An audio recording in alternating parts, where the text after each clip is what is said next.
Transmissão iniciada. Graça e paz, amados. Que as bênçãos do nosso grande e poderoso Deus possam ser sobre cada um de nós, sobre cada família aqui representada nesta manhã de sábado, nesse santo dia, né? O dia do Senhor. Para mim é um privilégio muito grande estar de novo com os irmãos aqui. Me sinto muito pequenina e confesso a vocês que cada vez que eu venho aqui eu tremo porque a responsabilidade diante de Deus é muito grande. Queridos, eu quero agradecer a Deus por essa oportunidade de estar aqui e agradecer também ao irmão José pelo gentil convite a nós externados. Fiquei meditando no que trazer a vocês e analisando algumas coisas, me veio na mente que o sexto selo, descrito por João lá no capítulo 6 de Apocalipse, por favor, vamos abrir as nossas Bíblias. Ali João faz vários relatos, né, no capítulo 6 de Apocalipse, e de repente ele se depara ali no sexto selo, e num ponto onde ele está ali numa mediação entre o sexto para o sétimo selo. E ali é relatado sobre a vinda do Filho do Homem, juntamente com o seu Pai, em glória e majestade. E com certeza isso vai ser um momento mais glorioso que esse planeta possa imaginar.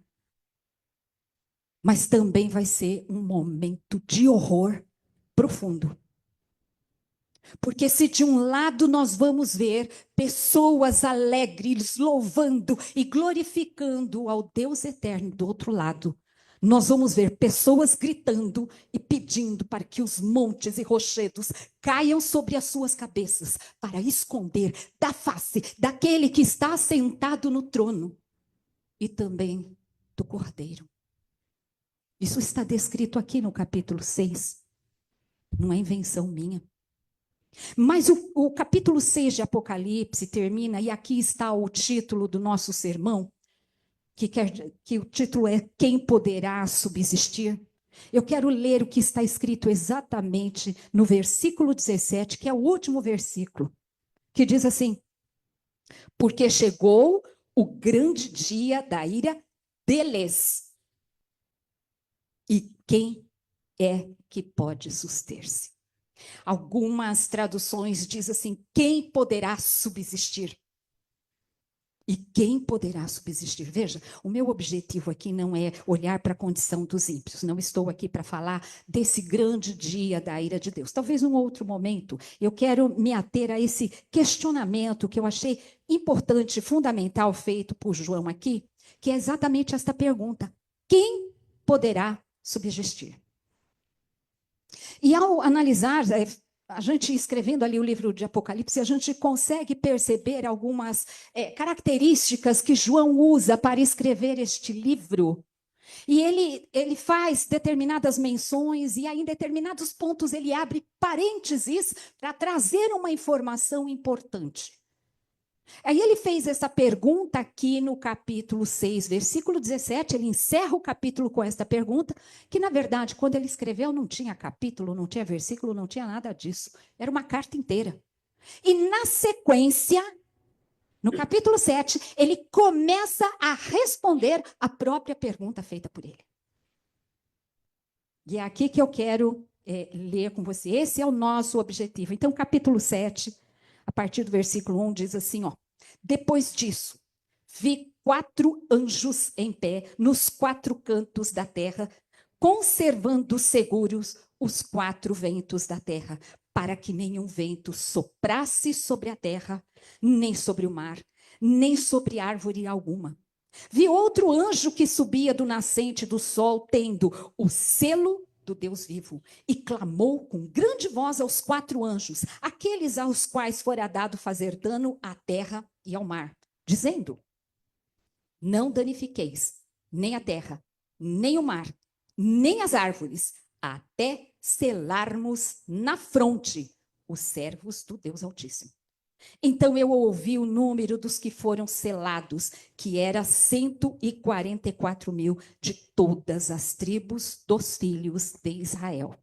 Nós não vamos ler essas sequência aqui, até porque o texto, na sequência, ele começa mencionando, apesar de falar tribos dos filhos de Israel, na verdade não são, a lista dos nomes aqui não são as tribos de Israel, mas sim os nomes dos filhos de Jacó que estão mencionados aí. Nós não vamos entrar nesse detalhe, porque não é isso, ou esse é o nosso objetivo, né? Então, olhando para o texto bíblico aqui, o que a gente percebe inicialmente, João falando aí esses 4 anjos que estão retendo os 4 ventos da terra. E aí a gente tem que entender que estes ventos, né? E a forma como esses anjos estão posicionados, porque você pode se questionar assim, espera um pouquinho, mas a terra é redonda. A terra não tem canto. Então, onde está esse canto aí que esses anjos estão por aí? Na verdade, isso é uma referência para dizer do que a gente chama a rosa dos ventos, os 4 pontos cardeais principais: norte, sul, leste, oeste. E aí esses anjos receberam uma autoridade, um poder de Deus especial para reter ou soltar os ventos. E aí, profeticamente, eu também tenho que entender que ventos está relacionado à questão de destruição. Então, quando fala em ventos, aqui está falando de destruição. E mais especificamente, a destruição que está sendo dita aqui é as trombetas. Mais especificamente, o que está sendo dito aqui é as pragas. E aí agora vem um 5º anjo e fala assim, pera, para, segura tudo. Ainda não é o momento de soltar as pragas, ainda não é o momento. Deus não fechou ainda a porta da graça. Segura um pouquinho aí. Porque nós precisamos agora selar, bem aqui na fronte, os servos do Deus vivo. Amém. Que coisa linda.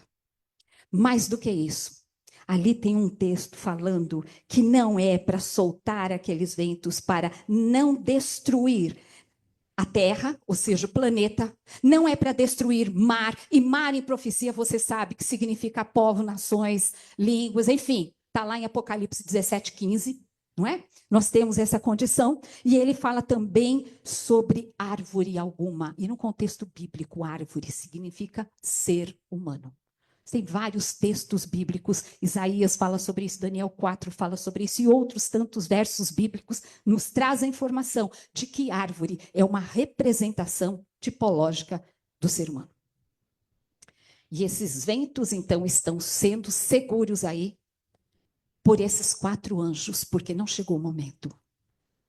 É interessante, né, a gente perceber aqui que o fato deles estarem retendo esses ventos é porque Deus está no controle de todas as coisas. Nada foge ao controle de Deus.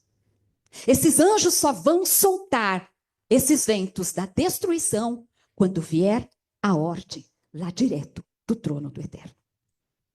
Isso é maravilhoso, né? Mas um ponto que chama muito a atenção aqui é o seguinte, olha, vocês vão segurar aí esses ventos, porque nós temos que fazer algo antes que esses ventos de destruição aconteçam. E esse algo é algo muito, muito importante. Nós temos que selarmos os filhos do Deus Altíssimo. E aí a pergunta que fica é, o que é esse selo do Deus vivo? O que é esse selo? Bom, Apocalipse 14 traz uma informação sobre isso, e eu gostaria de ir lá para Apocalipse 14, no verso 1, onde nós temos lá escrito, eis, e olhando, eis o Cordeiro em pé sobre o monte Sião, e com ele 144 mil. Perceba, a mesma quantidade que estava lá em Apocalipse 7, 144 mil. Agora, olha o detalhe aqui, ó. Tendo na fronte escrito o seu nome, ou seja, o nome do Cordeiro, e o nome do seu Pai. Que informação preciosa. Queridos, tem gente achando que esse nome na fronte é pegar como se fosse uma caneta e escrever aqui na testa para que todo mundo veja. Não é isso. O fronte aqui é o seguinte: você tem aqui a sua testa, aqui você tem um osso, né, da sua testa que protege o seu cérebro, exatamente aqui na parte de trás do seu cérebro.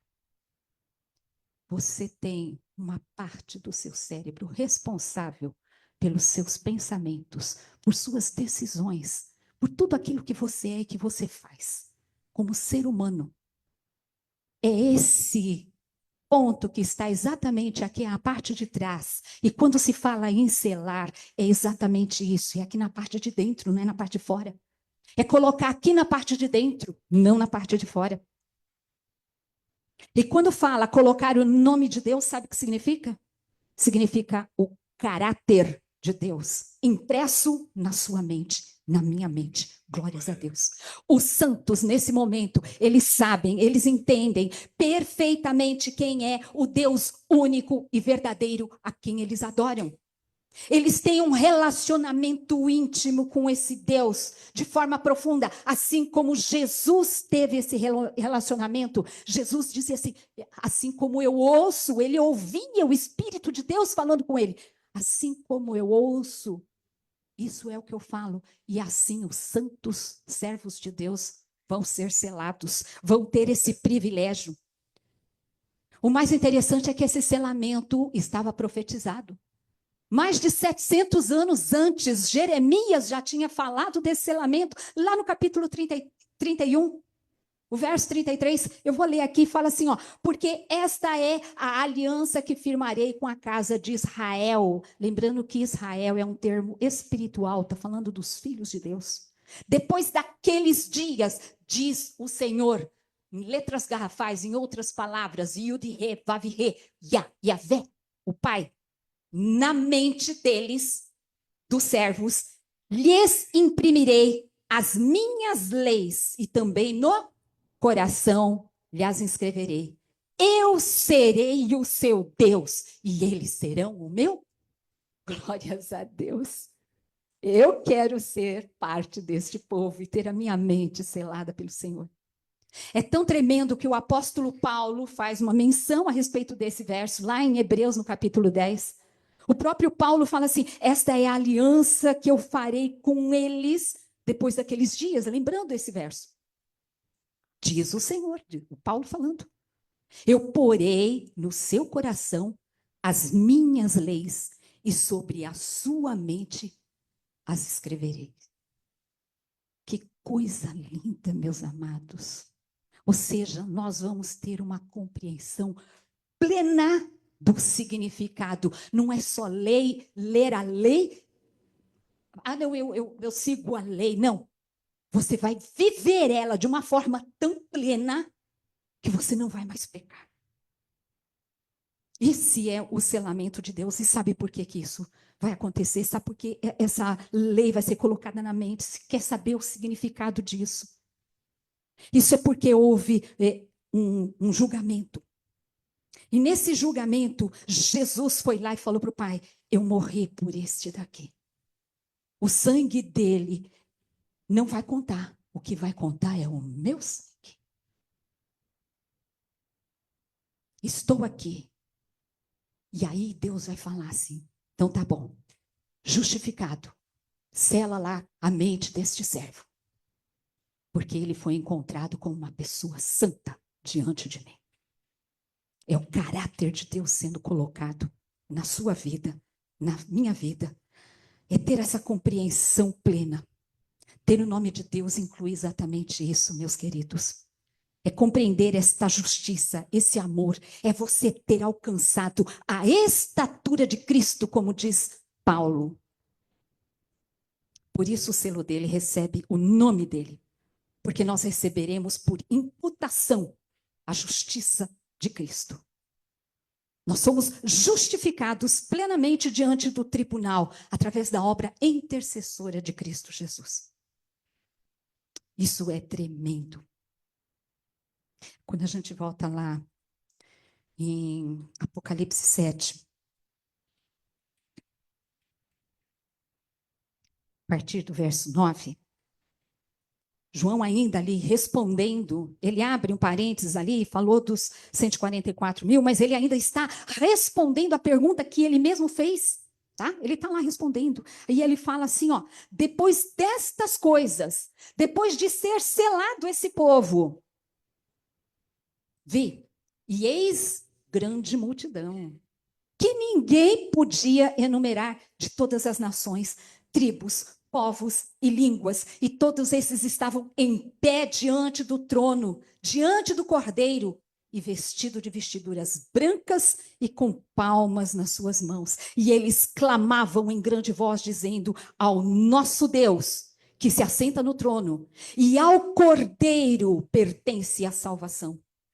Diante disso, todos os anjos estavam em pé rodeando o trono. E os anciões, os 24 seres viventes, os 4 seres viventes, os 24 anciões que estavam ali, todos diante do trono de Deus, se prostraram com o seu rosto e adoraram a Deus, dizendo: amém. O louvor e a glória e a sabedoria e as ações de graças e a honra e o poder e a força sejam ao nosso Deus pelos séculos dos séculos. Amém. Veja que aqui agora o texto não diz que só 144 mil, mas diz que era uma multidão que não se podia contar. Uma grande multidão vinda de todos os cantos da terra, de todas as tribos, de todos os povos. Pessoas que foram salvas de todas as nações.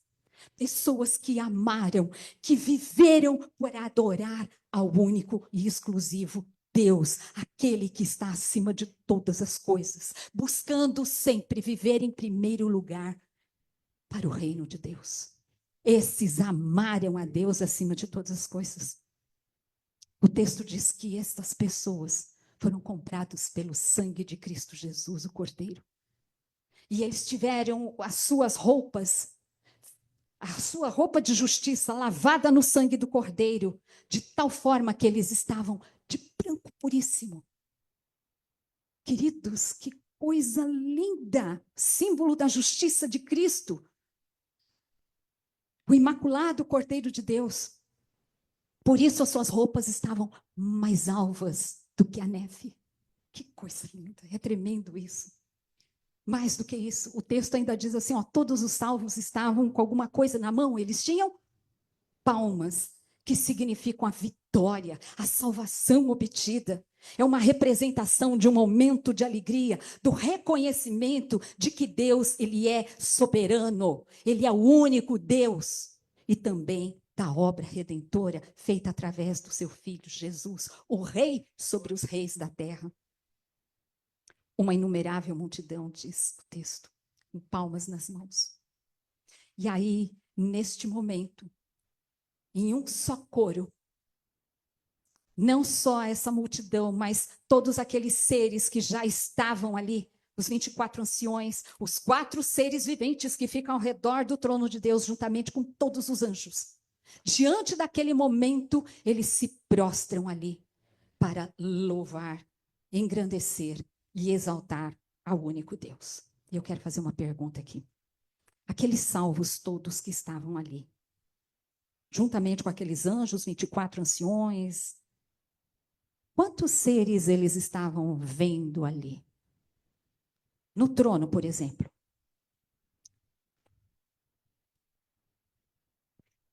Quem estava no trono? Deus, o Pai. E o Cordeiro é quem? O seu filho, que estava ao lado. Pergunto, cadê o tal terceiro Deus aí que o povo prega por aí, um tal de Deus Espírito Santo, uma trindade e tal? Eu só vejo 2 aqui, não vejo 3. E João relatou de forma clara que só existe 2 ali. Queridos, eu tenho visto algumas fábulas por aí. Eu costumo dizer que são fábulas engenhosamente inventadas para justificar um tal de um terceiro que vocês não têm ideia. Semana passada eu passei por isso, mas eu já ouvi isso da boca de outros tantos. É interessante, né? Da boca desse, eu até copiei aqui o que o cidadão me falou para eu não errar em nada. Ele disse assim: mas a água pode assumir 3 estados físicos ao mesmo tempo: gasoso, líquido e sólido. Irmão Valdomiro, põe aquele slidezinho para mim ali, por favor. Amados, ainda bem que eu tenho engenheiro aqui, tem outras pessoas da área de exatas aqui, que vai me corrigir se eu estiver falando bobagem. No momento em que o cidadão falou para mim isso, eu fiquei pensando, o que eu faço, meu Pai do céu? Primeiro, pergunto aqui, ninguém precisa ser expert, ninguém precisa ser físico, ninguém precisa ser matemático nem engenheiro. Porque na hora que eu fui responder a ele, eu não gosto de ficar me exaltando, mas eu tive que usar isso como argumento, porque o cidadão era pastor de uma determinada denominação. Eu falei, você pode ser pastor, você pode ter sua formação, mas me desculpa. Você está falando com uma pessoa que é matemática, que é física e que é engenheira, professora universitária. Lecionei isso anos da minha vida. Então não me venha com esta bobagem. Não existe na natureza nenhuma matéria física capaz de assumir 3 estados simultaneamente. Você já viu o óleo em estado líquido? Esse óleo pode estar congelado ao mesmo tempo que está líquido? Quando ela está líquida, posso dizer que ela é gelo? Impossível. Ou ela é gelo, ou ela é líquida. Todo mundo conhece água. Não vou dar aula para graduação, eu sei disso. Eu vou só explicar algumas coisas aqui.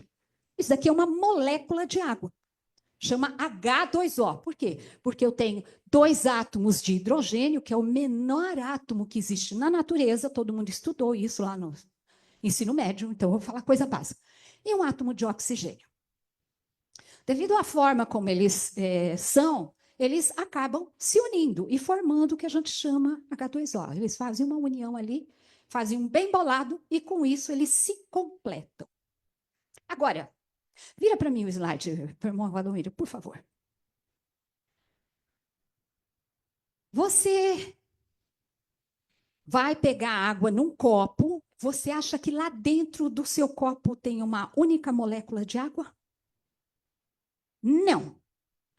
Uma molécula de água, ela se liga a outras moléculas de água. É como se, tipo, eu sou uma molécula de água, João é uma outra molécula de água, e eu estendo a mão e pego na mão do João e nós ficamos unidos desta forma. Ok? Então, elas se dão as mãozinhas ali. Esse traçado verde é como se elas estivessem de braço esticado dando a mão. Existe uma força de atração entre elas, como... sabe o ímã quando atrai? Algo desse tipo. Então, quando uma molécula de água está perto de outra, as duas se juntam para unir forças.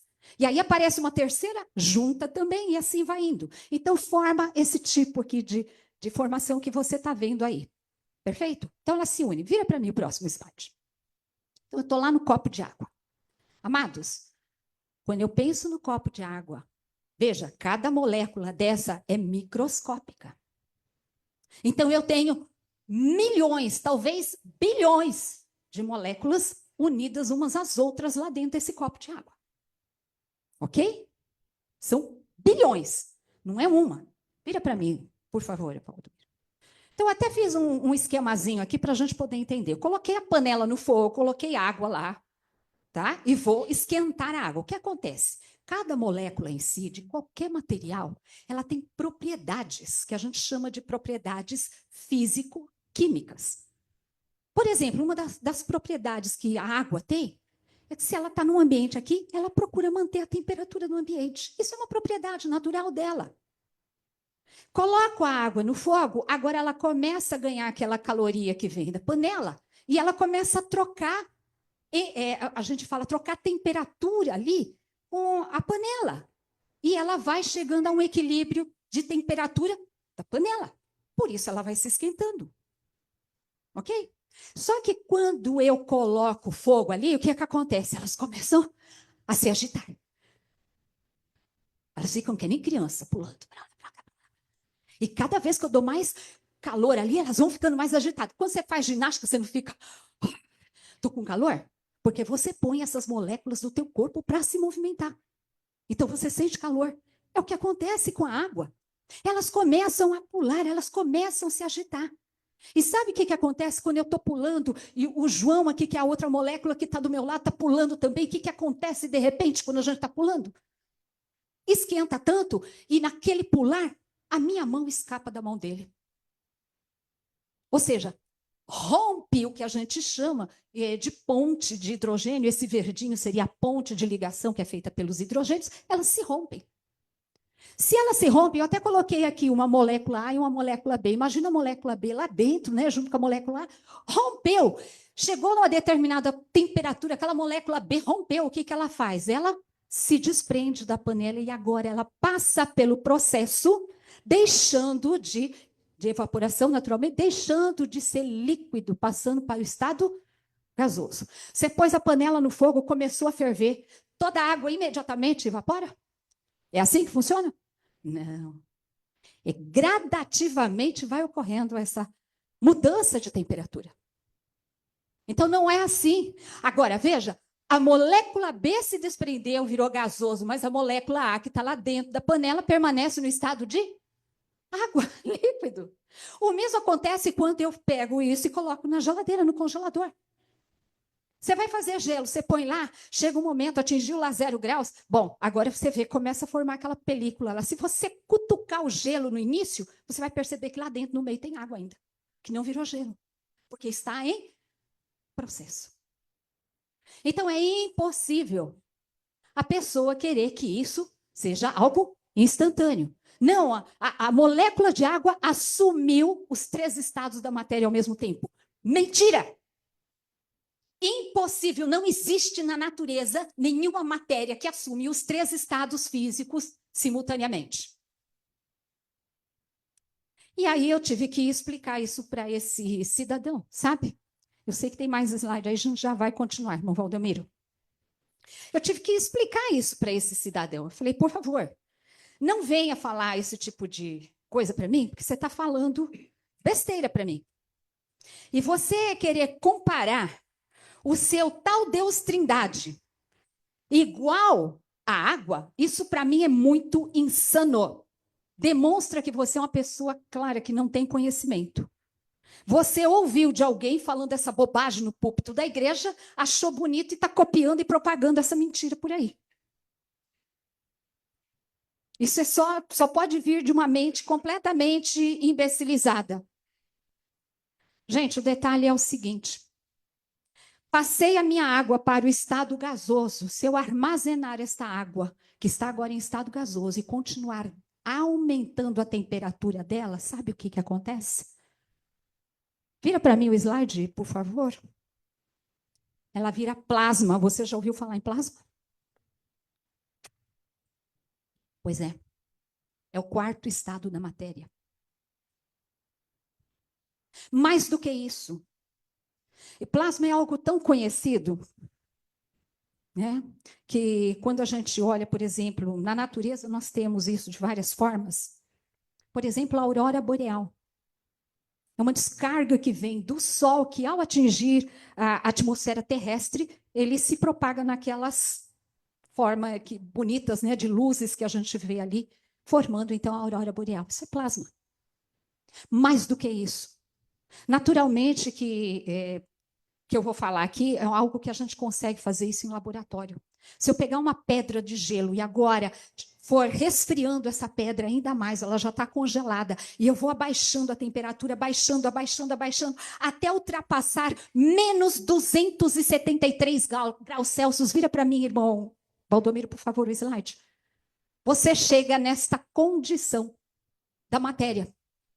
Ele se torna o que a gente chama de condensado Bose-Einstein.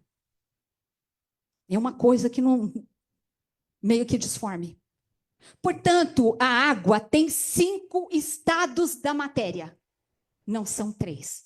Supondo que o estado sólido fosse Deus, o estado líquido fosse Jesus, o estado gasoso fosse o tal do Espírito Santo, pergunto, cadê os outros 2 deuses para assumir o estado plasma e estado Bose-Einstein? Aí foi que eu virei para ele e falei assim, troca a informação, cidadão, porque a sua informação é falaciosa. Porque se você for usar o estado da água você vai ter que arrumar 5 seres divinos, não 3 como você está arrumando. Então, troca a informação. Então, assim, pergunto, comparar Deus com a água faz sentido, meus amados?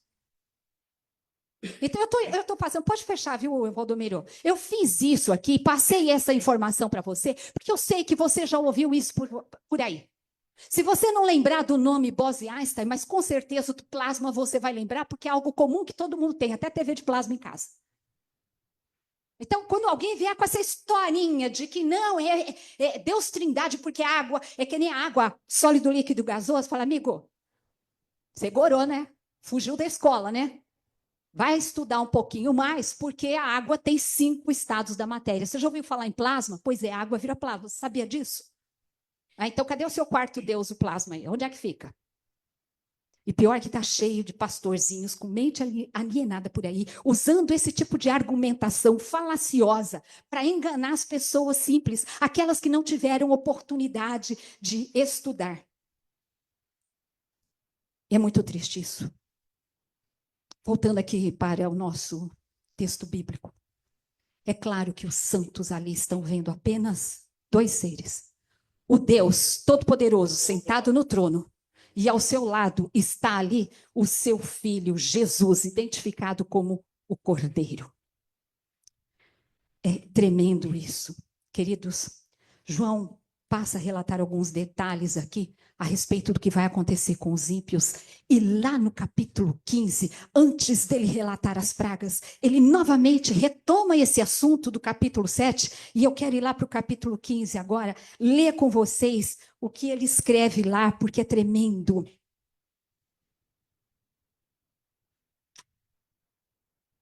Ele diz assim, ó, vi no céu outro sinal grande e admirável.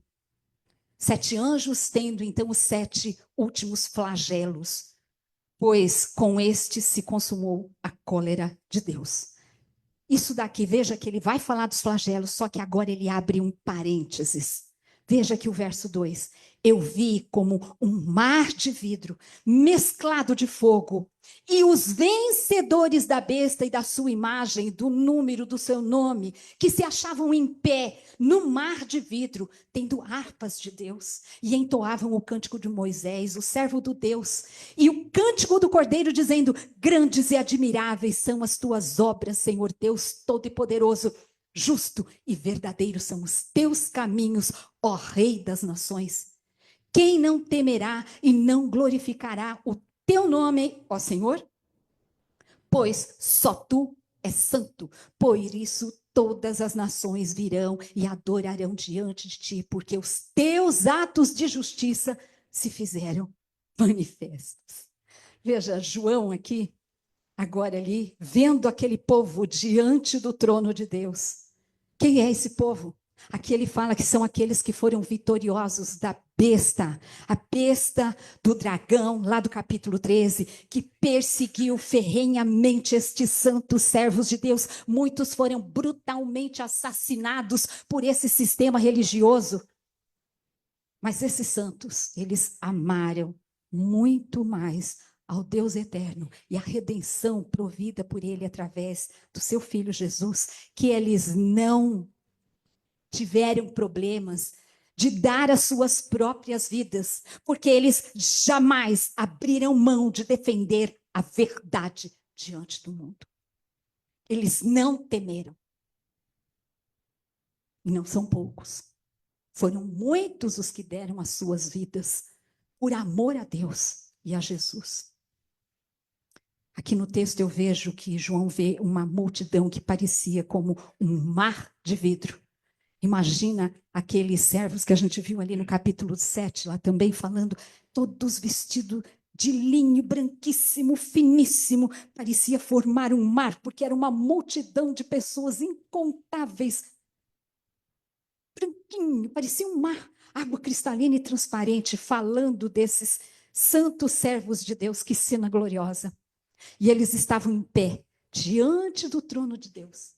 E os seus corações estavam tão compungidos de alegria por estarem ali, naquele momento glorioso, que a alegria é tamanha, e eles começam a cantar agradecendo ali a Deus.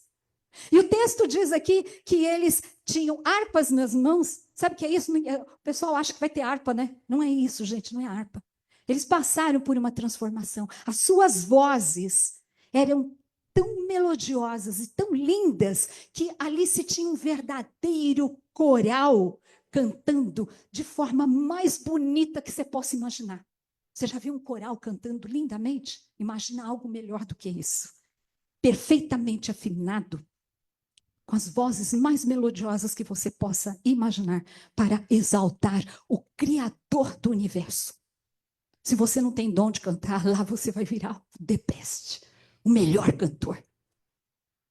E aí o texto diz que foram ali aqueles seres ali, aquelas pessoas ali, eles cantaram 2 cânticos. Primeiro, que é chamado de Cântico de Moisés. E o segundo, que é chamado o Cântico do Cordeiro. Como é que é, irmã? Será que eu ouvi direito? Você está falando que vai cantar o Cântico do Cordeiro? Isso quer dizer que o Cordeiro compôs um hino e esse povo vai cantar? Exatamente isso que eu estou dizendo, meu amado. O Filho de Deus, ele compôs um hino. E esse hino vai ser cantado não só por ele, mas como por aquela multidão, exaltando ao seu Deus e Pai, exaltando ao único Deus verdadeiro. Perceba o que a letra diz nesse hino. Jesus falando quando escreve esse hino. Grandes e admiráveis são as tuas obras, Senhor. E esse Senhor pode ter certeza que é Yud-Re, Vav-Re, o Deus Todo-Poderoso. Deus, pronome possessivo de segunda pessoa do singular. Aqui não cabe 3, 4 deuses. É singular. É uma pessoa só. Justos e verdadeiros são também os teus caminhos. Veja que ele direciona. Quem é o autor? Quem não te temerá? E quem não glorificará o teu nome? Ó Senhor!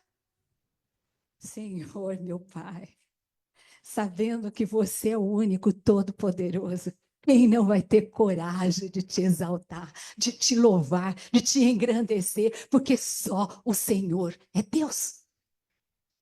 Isso é tremendo. E aí ele próprio conclui, isso me arrepia, olha o que ele fala. Porque só tu é santo.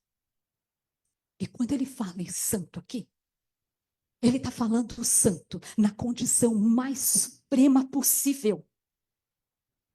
Ele não está falando de um santo qualquer, mas ele está falando do superlativo santo que nós já pregamos aqui. O santo, santo, santo.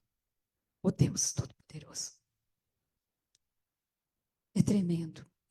Jesus dizendo, grandes e admiráveis são as tuas obras. Perceba que ele não fala assim, Senhor, Deus, grandes e admiráveis são as nossas obras. Porque tem gente falando que Jesus fez parte dessa criação, dessas obras, aí ele estava lá. Não.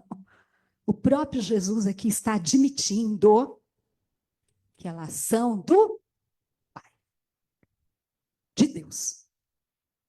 O próprio Jesus reconhece que somente o Pai, o Todo-Poderoso, é o Deus. Por isso ele pergunta, quem é que não vai te temer?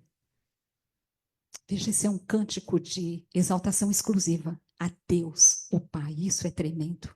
Não existe a menor possibilidade de exaltação a um tal Deus Trindade pregado por aí, nem mesmo a exaltação ao próprio Filho, que é digno porque morreu, mas ele não é Deus. Ele é filho do Deus Altíssimo.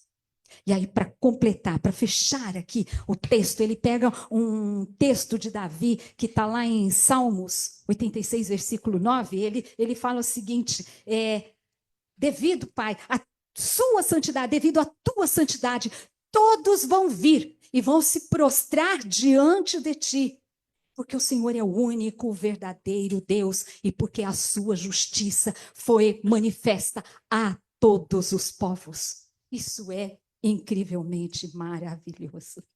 Saber que Jesus compôs um hino tão lindo, exaltando a Deus o Pai, e que os filhos santos de Deus vão poder cantar. E aí eu entendo quando está lá no capítulo 7, escrito lá no verso 12, que quando aqueles 24 anciões, aqueles anjos que estão ali ao redor, e até mesmo os 4 seres viventes se deparam com uma cena dessa, gloriosa, nem eles mesmos resistem, e eles se prostram ali diante do altar do Eterno, e eles dizem amém, que o louvor e a glória e a sabedoria e as ações de graças e a honra e o poder, tudo sejam ao nosso Deus eternamente. Amém. Amados irmãos, eu sei que você quer fazer parte desse coral, como eu também quero. Esse é o meu desejo, é o meu maior desejo. E eu tenho certeza que é o seu desejo também. Então vamos nos manter firmes neste propósito de servir e adorar o único Deus verdadeiro, o Criador dos céus e da terra. Não vamos ter receios de abrir a nossa boca e declarar isso, mesmo que custe a nossa vida, porque esta vida aqui é uma sobrevida que não vale nada. A vida mesmo nós vamos ter lá. Aquela vida que Paulo falou, que nem olhos viram, nem ouvidos ouviram. Algo que não penetrou no coração humano jamais. Isso é o que Deus tem preparado para aqueles que o amam. E eu quero isso. E eu tenho certeza que você quer isso também. Que Deus derrame a unção do seu Espírito sobre cada um de nós, para que tenhamos força de buscar a verdade, de lutar pela verdade, doa a quem doer. Irmão Valdomiro, eu sei que a minha igreja tem vontade de fazer parte desse coral. Nós não estamos lá ainda, nós estamos aqui. Mas nós podemos aqui ter uma ideiazinha do que é fazer parte deste coral. Eu gostaria de cantar o hino 299 neste momento, para nós encerrarmos. Um hino que exalta a soberania de Deus, que declara que somente Ele é santo, santo, santo. Irmão Marquinho, irmã Carol, por favor, nos ajude.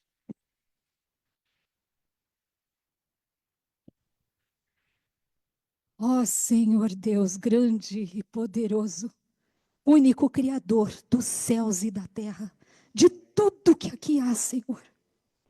Aqui como um pedacinho do teu povo, Senhor. Nós, nesse momento, cantamos em louvor a Ti, para tentarmos imaginar, tentarmos sentir o que será estar na Tua presença com toda aquela multidão de irmãos amados que foram vencedores como nós queremos ser.